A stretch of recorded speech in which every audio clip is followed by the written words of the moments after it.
नमस्ते सदावत्सले मातृभूमि, जय हिंद दोस्तों। शुरू करते हैं आज के डिफेंस समाचारों को। बढ़ते पहले डिफेंस अपडेट की तरफ। दरअसल इंडियन एयरफोर्स ने पहला आईडेक्स कॉन्ट्रैक्ट विनर के साथ एक कॉन्ट्रैक्ट किया है जो कि गगन कैमरा के लिए है। और ये कैमरा एक हाई रेजोल्यूशन कैमरा है जिसे कि इंडियन स्टार्टअप DV2JS ने तैयार किया है और इसे रिमोटली पायलटेड एयरबॉर्न व्हीकल्स पर माउंट किया जा सकता है। गगन कैमरा में भारत निर्मित कंपोनेंट्स और सॉफ्टवेयर लगाए गए हैं और इसमें 95 मेगापिक्सल CMOS इमेज सेंसर लगा हुआ है जो कि मॉडलर और कॉम्पैक्ट भी है और इसे आसानी से हाथ में भी कैरी किया जा सकता है और UAV पर भी लगाया जा सकता है। इसका वजन 15 किलोग्राम का है। बढ़ते नेक्स्ट अपडेट की तरफ। दोस्तों, जर्मनी की थिनस्क्रिप्ट मरीन सिस्टम ने कहा है कि पनडुब्बियों के प्रपोजल की बारीक जानकारी अगले महीने भारत के साथ शेयर करेगी, जिसके तहत स्थानीय स्तर पर 6 एडवांस सबमरीन्स का निर्माण इंडियन नेवी के लिए किया जाना है। लेकिन कुछ रिपोर्ट्स में कहा जा रहा है कि जर्मनी भारत को तेजी से इन पनडुब्बियों का निर्माण करने की योजना बना रहा है और अगर इसमें इंडियन सिस्टम नहीं लगते हैं, खासकर कि DRDO के द्वारा बनाए गए एयर इंडिपेंडेंट प्रपोजल सिस्टम, तो इनकी डिलीवरी वो तय समय पर कर सकता है। जर्मनी की तरफ से कहा जा रहा है कि इंडियन सिस्टम लगाने का मतलब ये है कि इस प्रोग्राम की डिलीवरी में देरी होना, क्योंकि इनके एक्सटेंसिव ट्रायल होंगे, खास करके इन सिस्टम्स को सर्टिफाई करने के लिए। जर्मनी ने कहा है कि इन पनडुब्बियों की आपूर्ति वो तय समय पर करेगा, इसके लिए उसकी ये खुद की जिम्मेदारी होगी। आपको बता दें कि जर्मनी की तरफ से ये भी कहा जा रहा है कि 4 सबमरीन मजगांव शिप बिल्डर के द्वारा बनाई जाएंगी और बाकी की 2 लार्सन एंड टूब्रो के द्वारा बनाई जाएंगी। भारत जर्मनी के इस प्रपोजल का मूल्यांकन अभी करेगा जो कि प्रोजेक्ट 75I के तहत है। लेकिन दूसरी तरफ कोरियन जो ऑफर है भारत के पास KSS-3 पनडुब्बी का, वो ज्यादा सस्ता है और इसमें भारत निर्मित सिस्टम्स को लगाने की बात साउथ कोरिया मान चुका है और इसमें ट्रांसफर ऑफ टेक्नोलॉजी भी शामिल है इन पनडुब्बियों की। बढ़ते नेक्स्ट अपडेट की तरफ। दोस्तों, America, Bharat, Japan, south Korea और कनाडा की नौसेनाओं ने हफ्ते भर के सी ड्रैगन मल्टीनेशनल एक्सरसाइज को पूरा किया है, जिसमें एंटी सबमरीन वॉरफेयर टैक्टिक्स पर काम किया गया और इस दौरान P-8 मैरीटाइम एयरक्राफ्ट का इस्तेमाल किया गया और इन्हें एक साथ इंडो पैसिफिक रीजन में ऑपरेट किया गया ताकि किसी भी चुनौती से निपटने के लिए एक कोऑर्डिनेशन बनाया जा सके, खासकर कि एंटी सबमरीन वॉरफेयर के लिए। बढ़ते नेक्स्ट अपडेट की तरफ। दोस्तों, भारत का सुखोई 30 MKI ग्रीस में होने वाले एयर आर्चर 2023 एक्सरसाइज में भाग लेने जा रहा है और इस अभ्यास में जैसे कि मैंने बताया कि सुखोई 30 MKI लड़ाकू विमान हिस्सा लेंगे। भारत और ग्रीस के अलावा इस एक्सरसाइज में फ्रांस, इटली, जॉर्डन, सऊदी अरब और अमेरिका जैसे देश भी शामिल हैं। इस दौरान भारतीय वायुसेना को F-16 लड़ाकू विमान के साथ अभ्यास करने का मौका मिलेगा। ये वही लड़ाकू विमान है जिसके दम पर पाकिस्तानी सेना अपने आप को ताकतवर मानती है। ऐसे में भारतीय वायुसेना को उसकी क्षमता और युद्ध के दौरान कौशल को परखने का पूरा मौका मिलेगा। हालांकि भारत की तरफ से अभी तक इसकी कोई आधिकारिक जानकारी नहीं दी गई है। आपको बता दें कि इस एक्सरसाइज का पहला चरण 18 से 23 अप्रैल तक चलेगा, दूसरा चरण 24 से 4 मई तक आयोजित किया जाएगा और आखिरी चरण 5 से 7 मई के बीच आयोजित किया जाएगा। और इस एक्सरसाइज का उद्देश्य लड़ाई के दौरान उच्च मानकों पर खरा उतरना और हवाई हमले के सभी आयामों को समझना है।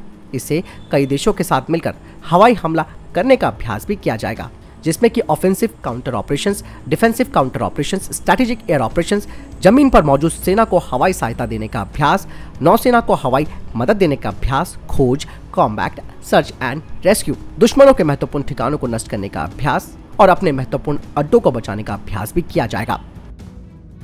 बढ़ते नेक्स्ट अपडेट की तरफ। दोस्तों, चीन के साथ चल रहे गतिरोध के बीच अमेरिका और भारत के स्पेशल फोर्सेस अग्रिम क्षेत्रों में लड़ाकू विमानों के संचालन को लेकर एक युद्ध अभ्यास शुरू करेगी।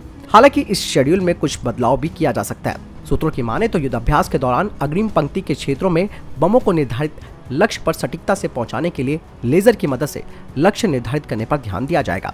इसके तहत दोनों देशों की लड़ाकू और परिवहन विमानों सहित अन्य सैन्य टुकड़ियों और उपकरणों के पश्चिम बंगाल के कलाईकुंडा पहुंचने की संभावना है। इसमें अमेरिकी वायुसेना के F-15 लड़ाकू विमान भी शामिल होंगे। ये युद्ध अभ्यास ऐसे समय पर शुरू हो रहा है जब भारतीय सेना चीन के साथ पिछले 3 सालों से गतिरोध में फंसी हुई है। और यही नहीं दोस्तों, भारतीय वायुसेना लगातार युद्ध अभ्यास करके अपनी क्षमताओं में इजाफा कर रही है और इस साल की अगर मैं बात करूं तो कम से कम 4 युद्ध अभ्यासों में भारतीय वायुसेना भाग ले चुकी है। बढ़ते नेक्स्ट अपडेट की तरफ। दोस्तों, सुप्रीम कोर्ट ने सशस्त्र बलों में प्रवेश करने के लिए सरकार के अग्निपथ यानी कि अग्निवीर योजना को बरकरार रखने वाले दिल्ली हाई कोर्ट के आदेश को चुनौती देने से संबंधित 2 याचिकाओं को खारिज कर दिया है और इस योजना को सही बताया है। मुख्य न्यायाधीश DY चंद्रचूड़ और जस्टिस PS नरसिम्हा और JB पारदीवार की पीठ ने कहा कि अग्निपथ योजना की शुरुआत से पहले रक्षा बलों के लिए रैलियां, शारीरिक और चिकित्सा परीक्षणों जैसी भर्ती प्रक्रियाओं के माध्यम से चुने गए उम्मीदवारों के पास नियुक्तियों का निहित अधिकार नहीं है। केंद्र सरकार की अग्निपथ योजना को चुनौती देने वाली याचिकाओं को दिल्ली हाई कोर्ट ने खारिज कर दिया था। कोर्ट ने कहा था कि ये योजना राष्ट्रीय हित में और ये सुनिश्चित करने के लिए बनाई गई थी कि ताकि सशस्त्र बल बेहतर हो सके। बढ़ते हैं अगली अपडेट की तरफ। दोस्तों, चाइना ने गृह मंत्री अमित शाह के अरुणाचल प्रदेश के दौरे की आलोचना करते हुए कहा है कि इससे उस क्षेत्र पर चीनी संप्रभुता का उल्लंघन हुआ है, लेकिन भारत ने, आपको मालूम है कि इस तरीके के दावे को अनसुना कर दिया है और कहा कि हमें इससे कोई मतलब नहीं है। केंद्रीय गृह मंत्री अमित शाह ने भारत चीन सीमा से लगे किबुत गांव में वाइब्रेंट विलेज प्रोग्राम की शुरुआत की है।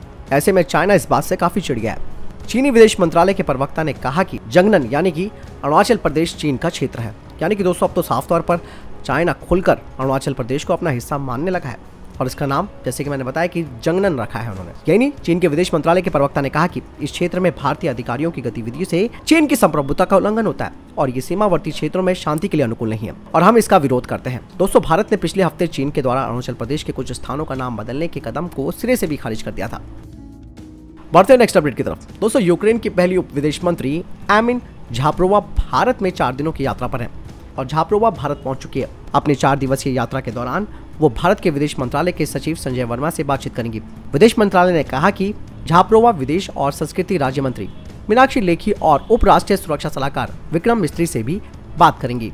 भारत पहुंचने के बाद यूक्रेन के उप विदेश मंत्री ने कहा कि भारत को अपने ऊर्जा संसाधनों, सैन्य अनुबंधों और राजनीतिक बातचीत में विविधता लाने में व्यवहारिक होना चाहिए। प्रधानमंत्री मोदी की लोकतंत्र की नीतियां, संवाद और विविधता युद्ध का कोई युग नहीं है और रणनीतिक अनुप्रयोगों की नीति वास्तव में काफी महत्वपूर्ण है। इसके अलावा दोस्तों, ये भी कहा जा रहा है कि यूक्रेन की उप विदेश मंत्री प्रधानमंत्री मोदी को कीव आने का न्योता भी दे सकती है और इसी साल G20 की अध्यक्षता करने वाले भारत ने यूक्रेन पर आक्रमण करने वाले अपने मित्र देश रूस को दोष देने से भी इंकार कर दिया था। रूस यूक्रेन युद्ध के बाद से ही पीएम मोदी ने रूस के राष्ट्रपति व्लादिमीर पुतिन और यूक्रेन के राष्ट्रपति जेलेंस्की से कई बार बात भी की। इस बातचीत के दौरान भारत ने कहा कि कूटनीति और बातचीत से ही संघर्ष का हल निकाला जा सकता है। बढ़ते नेक्स्ट अपडेट की तरफ, जो कि पाकिस्तान को लेकर आ रही है। दरअसल दोस्तों, यूक्रेन की उप विदेश मंत्री भारत पहुंच चुकी है और ऐसे में इस यात्रा का मुद्दा पाकिस्तान उठा सकता है, जो कि रशिया और यूक्रेन के बीच युद्ध में दोहरी चांदी काट रहा है। एक तरफ पाकिस्तान जहां टैंक, मिसाइलों और गोला बारूद बेचकर पैसा कमा रहा है, तो वहीं अब ये कहा जा रहा है कि यूक्रेन ने पाकिस्तान को कई घातक मिसाइल की तकनीक ट्रांसफर ना कर दी हो। इससे पहले चीन, पाकिस्तान और यूक्रेन के बीच मिसाइल की तकनीक को लेकर सांठगांठ रह चुकी है। दरअसल दोस्तों, 2021 में ही पाकिस्तान ने यूक्रेन से टैंकों को तबाह करने वाली गाइडेड मिसाइलों को लेकर समझौता करने के बारे में सोचा था।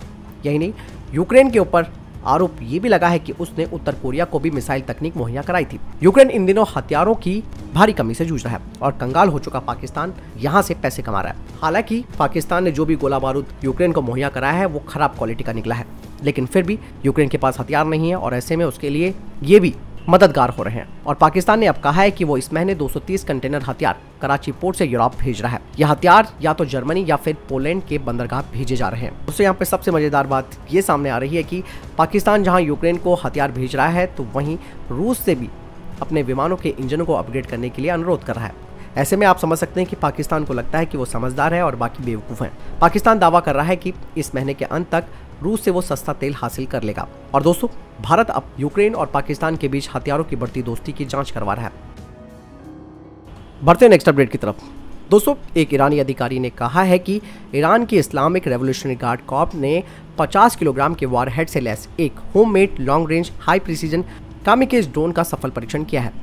इसका नाम मिराज 532 रखा गया है, जो कि एक मानव रहित हवाई वाहन है और इसकी रेंज 450 किलोमीटर है और ये 3 घंटों के लिए 12,000 फीट की अधिकतम ऊंचाई पर उड़ान भरने में सक्षम है। और यही नहीं, इस ड्रोन की लक्ष्यों को नष्ट करने की सटीकता बेहद जबरदस्त है। दोस्तों, ये भी कहा जा रहा है कि आत्मघाती ड्रोन पिस्टन इंजन से लैस है और एक वाहन से भी उड़ान भर सकता है। उन्होंने कहा कि यूएवी में 50 किलोग्राम का वॉरहेड है और इसे आसानी से जोड़ा जा सकता है और उड़ान के लिए तैयार किया जा सकता है, जिससे ये तेजी से प्रतिक्रिया देने में सक्षम है। ईरान ने पिछले कुछ वर्षों में यूएवी के निर्माण के क्षेत्र में महत्वपूर्ण प्रगति भी की है।